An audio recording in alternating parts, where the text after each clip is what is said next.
kita masuk acara yang kita nantikan.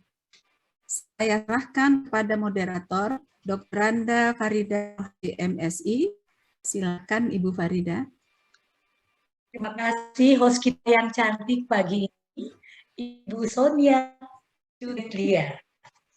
Betul ya, Bu?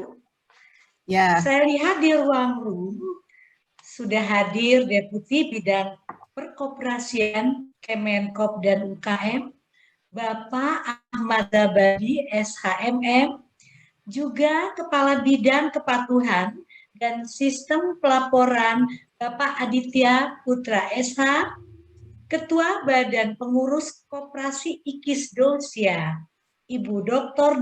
Rima Semiati, MAR, FISPH, FICF, SPKKLP. Selamat datang Bapak dan Ibu. Terima kasih kehadirannya sebagai keynote speech dan narasumber Zumina Series 2 sesi 3, pengembangan dan sasaran kegiatan koperasi simpan pinjam. Assalamualaikum warahmatullahi wabarakatuh. Yang terhormat Bapak Ahmad Zabadi SHMH, keynote speech kita pada Zoominar pagi ini, Bapak Aditya Putra dan Ibu Dr. Rima Semiati sebagai narasumber kita pada Zoominar pagi ini. Yang kami sayangi dan kami banggakan, Ketua Umum PBIID, Ibu Dr. Murdiati Umbas. Penasehat PBIID yang sangat saya cintai, Ibu Ajeng Budi Santoso, Ibu Zakiah, serta Ibu Ani Agus. Selamat pagi Ibu. Seluruh ketua cabang, pengurus, dan anggota cabang IID se-Indonesia yang sangat saya cintai. Bapak, Ibu hadirin di ruang Zoom di seluruh Indonesia yang saya muliakan, selamat pagi, salam sejahtera bagi kita semua. Om Swastiastu, Namo Buddhaya, salam kebajikan. Sebelum kita mulai acara inti Zoominar Series 2 sesi 3, izinkan saya mewakili ibu-ibu pengurus besar Ikatan Istri Dokter Indonesia, seluruh pengurus dan anggota cabang IIS Indonesia mengucapkan selamat Hari Koperasi Nasional ke-74 pada 12 Juli lalu. Dirgahayu Koperasi Indonesia dengan hashtag Untung Bareng Koperasi. Betul ya Pak Deputi? Bagaimana ibu-ibu sahabat di Indonesia? Sepertinya kita perlu mempunyai hashtag Koperasi IID. Setuju ya? Bapak Ibu hadirin yang kami muliakan, seuntai pantun pembuka dari saya. Angin bertiup, debu bertebaran, duri menusuk, luka di tangan. Zoominar PBIID sangat berkesan untuk menambah wawasan dan pengetahuan. Zoominar pengembangan dan sasaran koperasi simpan pinjam bertujuan memahami lebih dalam tentang perkoperasian, manfaat koperasi simpan pinjam bagi organisasi sosial, serta mengoptimalkan potensi cabang-cabang IID se-Indonesia mencari dana organisasi. Selanjutnya, dengan mengucapkan Bismillahirrohmanirrohim, kita mulai Zoominar pengembangan dan sasaran kegiatan koperasi simpan pinjam dengan mendengarkan keynote speech dari Deputi Bidang Perkoperasian, Kemenkop, dan UKM. Izinkan saya untuk memperkenalkan Bapak Ahmad Zabadi SHMM sebagai Deputi Bidang Perkoperasian Kemenkop dan UKM. Bapak Ahmad Zabadi, kelahiran Jakarta 12 Februari 1968. Rumah Jalan Kramat 3, nomor 66, Lubang Buaya, Cipayung, Jakarta Timur. Riwayat pendidikan, Pondok Pesantren Al-Munawwir, Krapyak, Yogyakarta. S1, Fakultas Hukum, Universitas 11 Maret. S2, Program Pasca Sarjana, Universitas Mercu Buana. Program Studi Magister Manajemen. Pengalaman karir, Sekretaris Deputi Kelembagaan Kementerian Koperasi dan UKM, Deputi Bidang Pengawasan, Kementerian Koperasi dan UKM, Deputi Bidang Perkoperasian, Kementerian Koperasi dan UKM. Tanda jasa kehormatan, Satya Lencana Karya Satya, 10 tahun dari Presiden Republik Indonesia. Satya Lencana Karya Satya, 20 tahun dari Presiden Republik Indonesia. Dengan segala hormat kepada Bapak Ahmad Zabadi SHMH, kami persilahkan. Baik, terima kasih Ibu Farida selaku moderator. Bismillahirrahmanirrahim. Assalamualaikum warahmatullahi wabarakatuh. Waalaikumsalam. Selamat pagi dan salam sejahtera bagi kita semua. Om Swastiastu, Namo Buddhaya dan salam kebajikan. Yang saya hormati Ibu Dr. Murtiati Umbas, Ketua Umum Pengurus Besar Ikatan Istri Dokter Indonesia, para narasumber, ada Bu Dr. Rima, yang sekaligus saat ini sebagai Ketua Ikatan Istri Dokter Indonesia Cabang Padang. Kemudian ini ada rekan saya Mas Adit, ya Aditya Putra yang insya Allah juga nanti sebagai narasumber. Para ketua dan pengurus cabang IID, Ikatan Istri Dokter Indonesia di seluruh Indonesia yang hadir, dari seluruh Indonesia yang hadir pada kesempatan pagi hari ini. Kebetulan saya ingin menyapa juga ada sahabat saya 20-an tahun ini nggak pernah ketemu dan baru kontak kemarin, ternyata menjadi istri salah seorang dokter yang sekarang menjadi peserta di sini, Ibu Yalma Muflihah dari Wonogiri. Kemudian ya Bapak Ibu dan seluruh peserta webinar yang saya hormati dan tentu kita banggakan bersama. Pertama, saya ingin mengawali dan mengajak kita semua untuk memanjatkan puji syukur kepada Allah Subhanahu wa Ta'ala, Tuhan Yang Maha Esa, masih diberikan kesehatan sehingga dapat mengikuti dan menyelenggarakan kegiatan yang sangat baik pada pagi hari ini. Saya diminta untuk menjadi keynote speaker untuk suatu kegiatan seminar yang diselenggarakan oleh para istri-istri dokter Indonesia, ini Ikatan Istri Dokter Indonesia, yang mengambil tema tentang pengembangan dan sasaran kegiatan koperasi simpan pinjam. Saya tentu ingin mengawali memberikan apresiasi kepada pengurus besar IID ini, ya,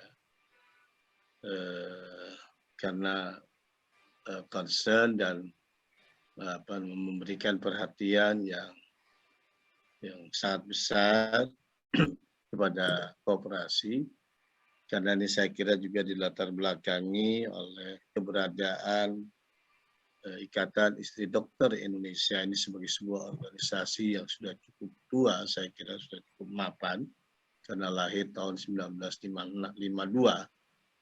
jadi sudah cukup matang dari sisi usia, di mana tujuannya saya kira memang sejalan dengan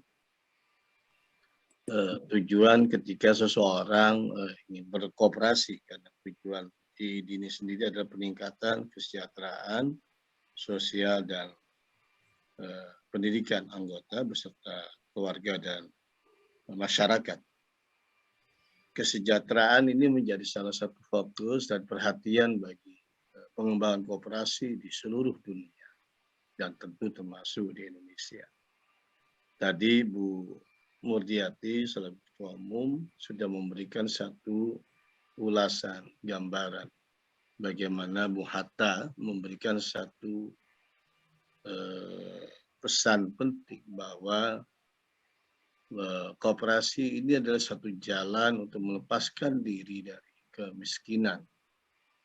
Atau dengan kata lain, berkooperasi ini adalah salah satu solusi cara kita untuk meningkatkan kesejahteraan bersama. Bukan kesejahteraan orang per orang, tetapi adalah kesejahteraan bersama yang ingin dicapai. Namun yang saya ingin garis bawahi pada kesempatan yang baik ini, kooperasi adalah sebuah perusahaan.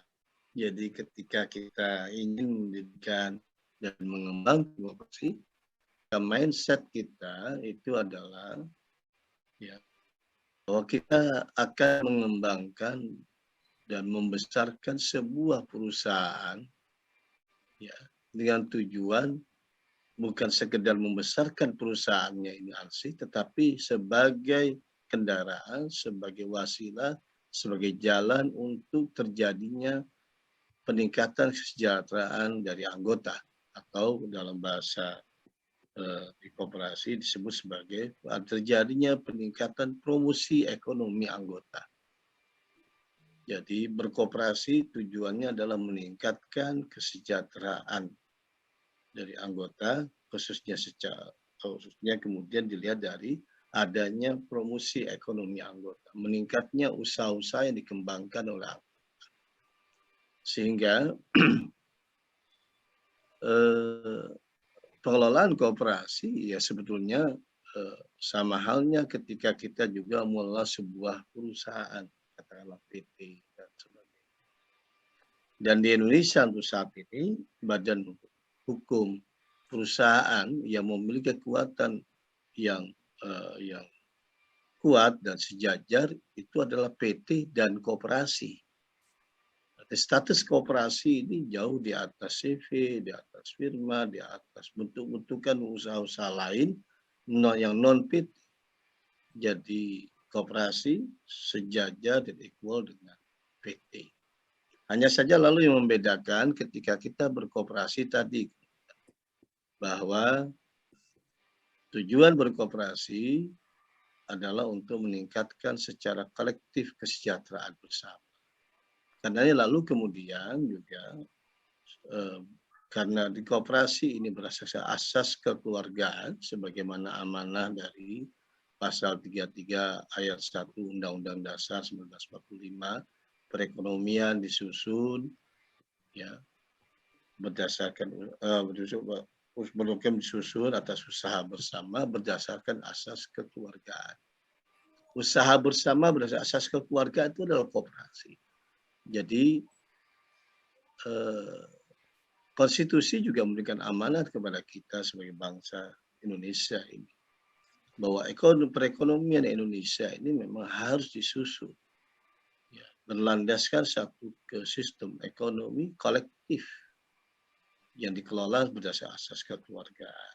Inilah yang membedakan kemudian kooperasi dengan PT, karena berkooperasi tidak saja bukan diorientasikan to profit motive, tapi lebih kepada profit iya, tetapi profitnya ini untuk memberikan kemanfaatan, kemaslahatan, peningkatan kesejahteraan dan seluruh anggota. Dan dalam berkooperasi ini kemudian tidak ditentukan atas dasar besaran modal dari tiap-tiap orang yang bergabung dalam kooperasi. Karena dalam berkooperasi ini setiap orang memiliki suara yang sama. One man, one vote. Satu orang, satu suara. Enggak peduli dia anggota lama, anggota baru. Tidak peduli dia memiliki modal yang katakanlah yang disimpan di koperasi lebih besar daripada yang lain. Tetapi karena di koperasi ini one man, one vote, maka kemudian dalam pengambilan keputusan setiap orang memiliki hak suara yang sama dengan catatan dia adalah sebagai anggota. Inilah yang kemudian membedakan peran koperasi dengan PT. Karena koperasi sekaligus sebagai alat demokrasi. proses pembelajaran hidup berdemokrasi, dan sekaligus juga koperasi mewujudkan demokrasi ekonomi, di mana lalu tiap orientasi dari bisnis atau usaha dikembangkan oleh koperasi tidak diarahkan untuk hanya sekedar memberikan manfaat segelintir sekelompok orang, tapi juga dia justru diarahkan bagaimana usaha-usaha dikembangkan oleh koperasi ini mampu untuk memberikan kesejahteraan bersama, tidak diorientasi kepada satu kelompok saja, tetapi kepada seluruh anggota. Sehingga misalnya digambarkan dalam pembagian profit atau SAU di koperasi, maka ini kemudian tergantung dari tingkat partisipasi dari setiap anggota dalam melakukan transaksinya di koperasi. Dan berkooperasi itu artinya kita sebetulnya sedang mengembangkan apa yang kita sebut sebagai satu model pengembangan ekonomi yang disebut dengan inclusive closed loop. Artinya lalu satu model pengembangan usaha yang dari, oleh, dan untuk anggota. Jadi bisnis yang dikelola oleh koperasi itu sesungguhnya diarahkan untuk bagaimana kemudian anggota ini bukan sekedar sebagai pemilik perusahaan, tetapi juga sekaligus pengguna jasa. Pengguna jasa, artinya anggota yang melakukan transaksi di dalam bisnis usaha yang dikembangkan oleh koperasi. Dalam hal misalnya koperasi simpan pinjam yang sekarang ini ingin dikembangkan di IID ini misalnya. Maka pertama tidak apalagi kalau simpan pinjam agak strict ya. Layanan koperasi hanya dari, oleh, dan untuk anggota. Tidak boleh kemudian ya koperasi simpan pinjam ini melayani non anggota. Hatta itu namanya masyarakat di sekitarnya sekalipun. Kalau dia bukan menjadi anggota, maka tidak boleh menjadi termasuk yang dilayani di dalam bisnis yang dijalankan oleh koperasi simpan pinjam. Karena koperasi simpan pinjam adalah satu usaha yang termasuk dalam kategori sektor uang, karenanya lalu single purpose, dia tidak boleh memiliki cabang-cabang usaha yang tidak sesuai dengan bisnis yang dijalankan oleh koperasinya. Sekaligus juga dia juga tidak boleh untuk mengarahkan pembiayaan ini pada non anggota. Ini yang membatasi dari koperasi simpan pinjam dibandingkan dengan koperasi non simpan pinjam. Koperasi non simpan pinjam maka dapat melayani anggota dan anggota. Koperasi rumah sakit, koperasi transportasi, koperasi retail, koperasi produsen, ya itu semua dapat melayani non anggota. Orang sakit datang ke sebuah rumah sakit yang dimiliki atau dikelola oleh koperasi, nggak boleh ditolak karena memang keberadaan rumah sakit untuk melayani mereka yang membutuhkan pertolongan pengobatan misalnya. Tetapi untuk layanan simpan pinjam itu tidak. Ada masyarakat butuh pembiayaan, datang ke koperasi simpan pinjam IID dengan pertimbangan misalnya ada kebutuhan dan kemampuan koperasi bisa menyalurkan pembiayaan bagi non anggota tadi, itu tidak boleh. Karena strict kalau seperti halnya perbankan, maka juga perbankan atau lembaga keuangan lain itu juga strict single purpose, ini berlaku sama.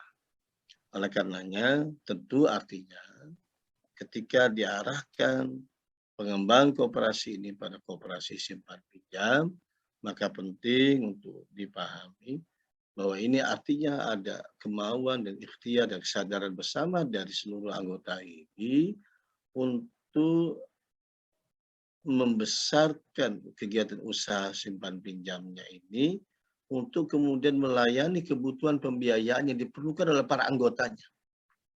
Dan anggotanya ini sebetulnya dalam anggota koperasi ini sebetulnya bersifat terbuka. Artinya ketika IID ini membuka kesempatan masyarakat sekitar untuk menjadi anggota juga tidak salah. Meskipun mereka bukan para istri dokter misalnya. Karena keanggotaan koperasi itu bersifat terbuka dan sukarela. Ya, koperasi itu keanggotaan sudah inklusif, terbuka. Sehingga kami juga menyarankan untuk dapat melayani kelompok anggota masyarakat lain yang memerlukan dukungan pembiayaan nanti dari koperasi simpan pinjam yang akan dikembangkan, yang tadi ditargetkan di 10 wilayah paling sedikit untuk di 137 cabang ini ada baiknya lalu kemudian untuk memperbesar peluang keanggotaan dari masyarakat sekitar. Karena apa? Karena kekuatan kooperasi sebenarnya di anggota. Tadi kan dikutip bahwa Bung Hatta mengatakan kooperasi solusi bagi kelompok masyarakat miskin untuk keluar dari kemiskinan. Ini menggambarkan kooperasi simpan pinjam yang sangat baik di sini. Ya, ada satu kooperasi syariah simpan pinjam, ya, namanya Koperasi Benteng Mikro Indonesia. Ini berawal dari inisiasi dari kelompok masyarakat yang betul-betul grassroots, yang pada umumnya mereka berada di garis kemiskinan, di bawah garis kemiskinan, karena pendapatan rata-rata mereka di bawah 1 juta. Di bawah 1 juta. Mereka sadar kalau mereka hanya sendiri-sendiri tidak punya kekuatan apa-apa untuk dapat mengatasi persoalan mereka. Lalu oleh satu kelompok masyarakat di sana dipelopori oleh kalangan ya masyarakat yang relatif memiliki komitmen kuat dan alhamdulillah memang sebagian di kalangan terdidik. Mereka lalu mengkonsolidasikan diri dalam wadah koperasi. Lalu mereka berhimpun karena kekuatan pertama koperasi ini adalah di anggota. Mereka sadar kalau terlalu sedikit jumlah anggota maka himpunan kekuatan sumber daya yang dapat dihimpun terbatas. Semakin besar jumlah anggota yang dihimpun maka kalau ini dimanage secara baik maka ini akan menjadi kekuatan yang lebih besar, lebih produktif, dan lebih efisien bagi koperasi itu sendiri. Singkat cerita, dari 8 tahun, ya dari mulai rintisan, mereka membentuk hanya beberapa puluh orang. Saat ini mereka sudah berhimpun 270.000 orang.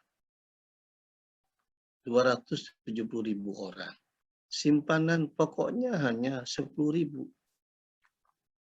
Simpanan wajib yang tiap bulan bayarkan itu hanya berkisar 5.000 sampai 20.000, tergantung dari kekuatan modal yang mereka miliki. Katakanlah rata-rata 10.000 per bulan mereka membayar simpanan wajib ya untuk pembukaan modal koperasi. Coba Ibu bayangkan dengan 270.000 anggota dan mereka mampu sangat solid sekali membangun organisasinya ini sehingga tingkat partisipasinya bahkan di pandemi ini saja nyaris 100%, 99,7%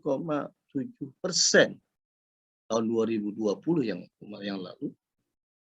Ya, dari 270.000 orang ini betul-betul aktif di dalam menjalankan kewajibannya.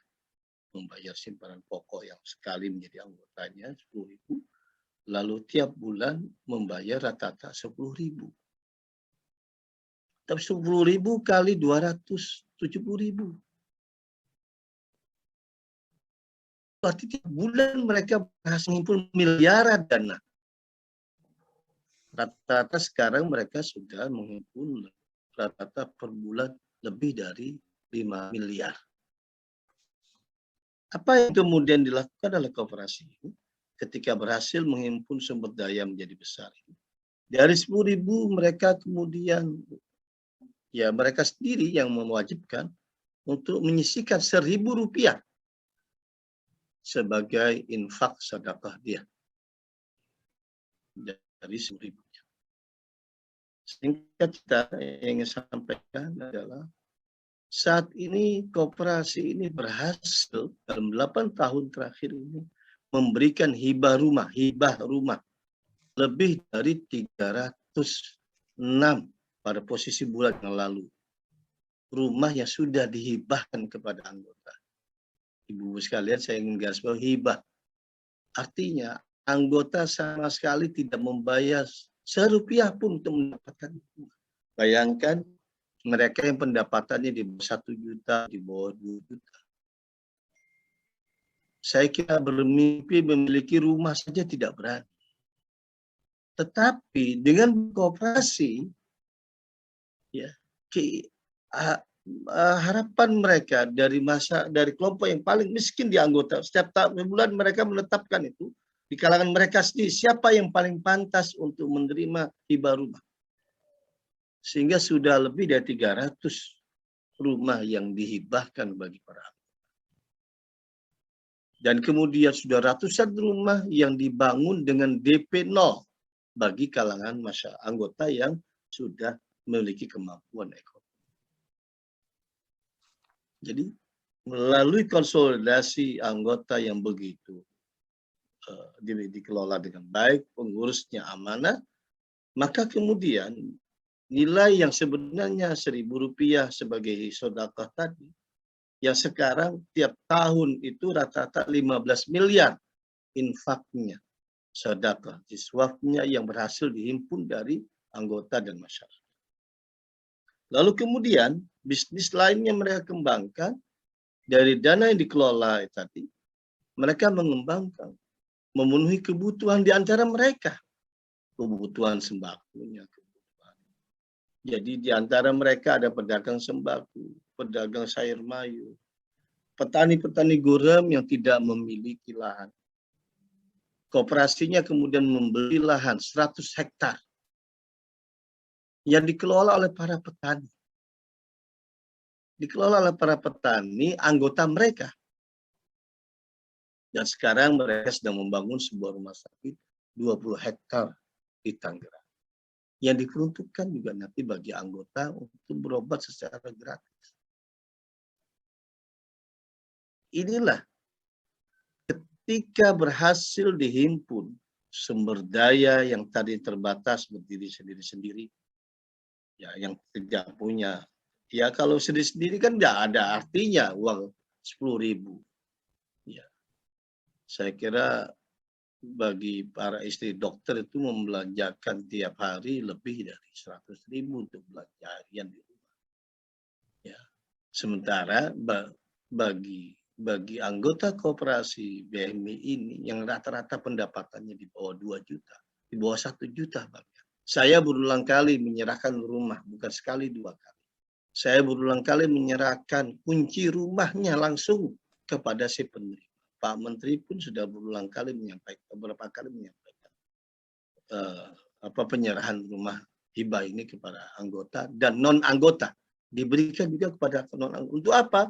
Untuk menumbuhkan kepercayaan bagi masyarakat yang belum bergabung dalam koperasi, bergabung dalam koperasi. Supaya apa? Koperasi bisa membantu mengatasi dan menjadi solusi dari permasalahan yang dihadapi, keterbatasan ekonomi yang dihadapi oleh para anggota. Ketika Pak Menteri beberapa waktu lalu menyerahkan satu rumah, ya Pak Menteri bertanya pada penerima, seorang ibu-ibu usia 73 tahun, belum punya rumah sebelumnya, nenek-nenek. Dia sudah hidup dengan cucunya karena orang tuanya, cucu dan orang tuanya sudah nggak ada. Dia harus menghidupi cucunya. Ditanya, ibu usaha apa? Pedagang sayuran. Berapa pendapatan per bulan rata-rata? Rata-rata 750.000 per bulan. Ditanya simpanannya berapa di koperasi? Hanya 250.000. Hutangnya di koperasi berapa? 1,2 juta. Tapi ibu yang dengan pendapat 750 akhirnya ya dengan bantuan dukungan dari para teman-teman di anggota koperasi karena dia dipilih karena setiap bulan dipilih siapa yang paling pantas bulan ini untuk menerima hibah rumah. Jadi mereka secara objektif menilai di antara diri mereka sendiri siapa yang paling pantas. Itulah yang kemudian mendapatkan hibah rumah. Sehingga dia mendapatkan hibah rumah. Bayangkan kalau dia tidak berkooperasi, entah sampai kapan dia bisa mendapatkan atau memiliki rumah sederhananya. Dan rumahnya dibangun oleh anggota. Tukangnya juga sebagai anggota. Hasil panenan yang 100 hektar, saya beberapa kali juga diinformasikan dan diundang hadir, itu kemudian hasil panenannya didistribusi di antara anggota. Sehingga koperasi ini sekarang sudah berkembang dengan aset dalam 8 tahun. Ya, 1,2 triliun. 1,2 triliun. Saya ingin menyampaikan harapan saya ini karena para dokter, istri para dokter dan sebagian juga menjadi dokter di anggota ini. Bahwa karena kekuatan koperasi di anggota, maka bukalah keanggotaan seluas-luasnya. Terutama di kalangan grassroots tadi, yang mereka memiliki keterbatasan ekonomi. Lalu ibu-ibu yang memiliki kecukupan, salurkan infaknya, zakatnya, sedekahnya di koperasi untuk kemudian menjadi modal bagi fasilitas peningkatan kesejahteraan bagi anggota yang diberikan secara hibah. Lalu dari simpanan pokok simpanan wajibnya ini yang dikelola oleh manajemen sebagai bisnisnya. Sebagai bisnis, ya ini tentu harus dikelola secara profesional. Koperasi saya contohkan ini sekarang sudah bertransformasi dari status koperasi simpan pinjam, sekarang sudah bertransformasi menjadi 2 koperasi dan insya Allah tahun ini akan menjadi 4 koperasi.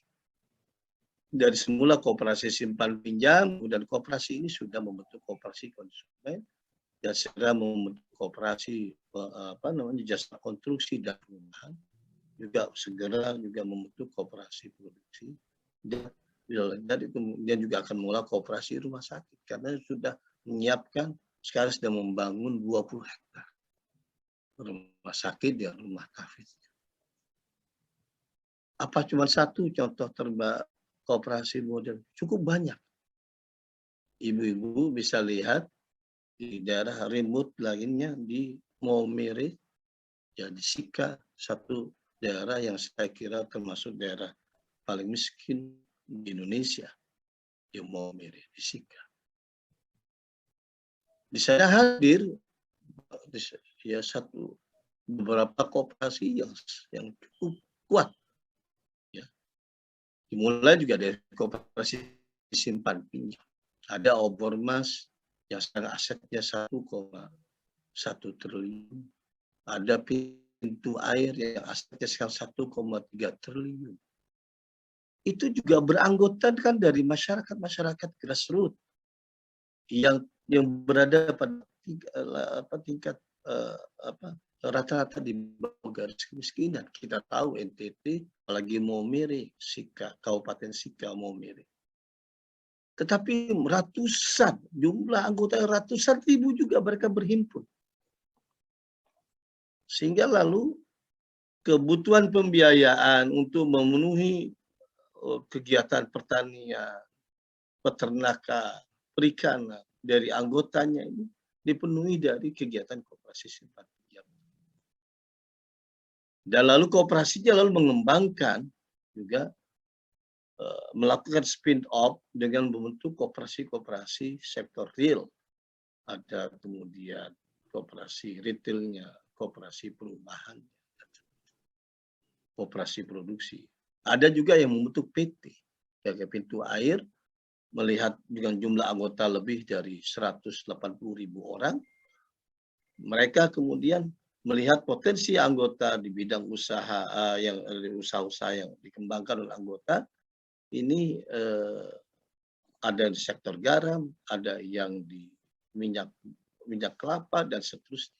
Sehingga lalu koperasi membentuk beberapa PT garam, PT minyak goreng, dia bangun pabrik minyak goreng. Sehingga koperasi sebagai sebuah holding memiliki beberapa perusahaan. Cukup banyak contoh-contoh koperasi sebagai best practice yang bisa dipelajari, saya kira, oleh ID gitu.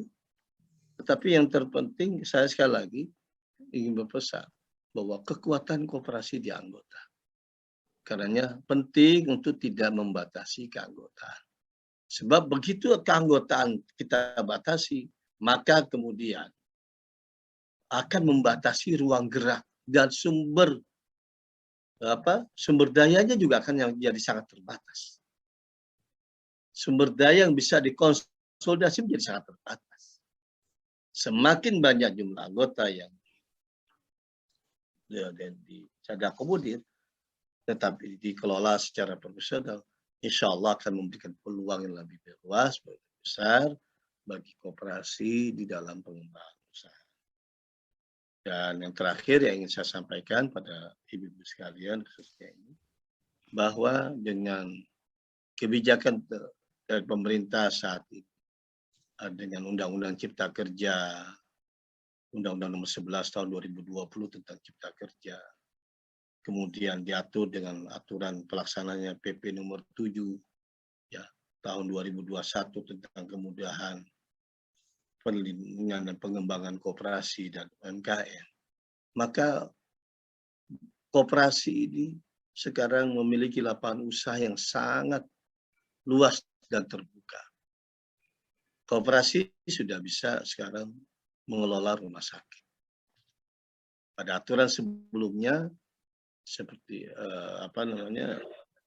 beberapa koperasi sudah memiliki kemampuan untuk mengelola rumah sakit, tapi karena aturannya harus tidak boleh dalam bentuk koperasi, sehingga koperasi bentuk yayasan yang mengelola rumah sakit. Tapi dengan aturan undang-undang yang baru ini, Undang-Undang Cipta Kerja dan PP 7, koperasi sudah bisa mengelola rumah sakit.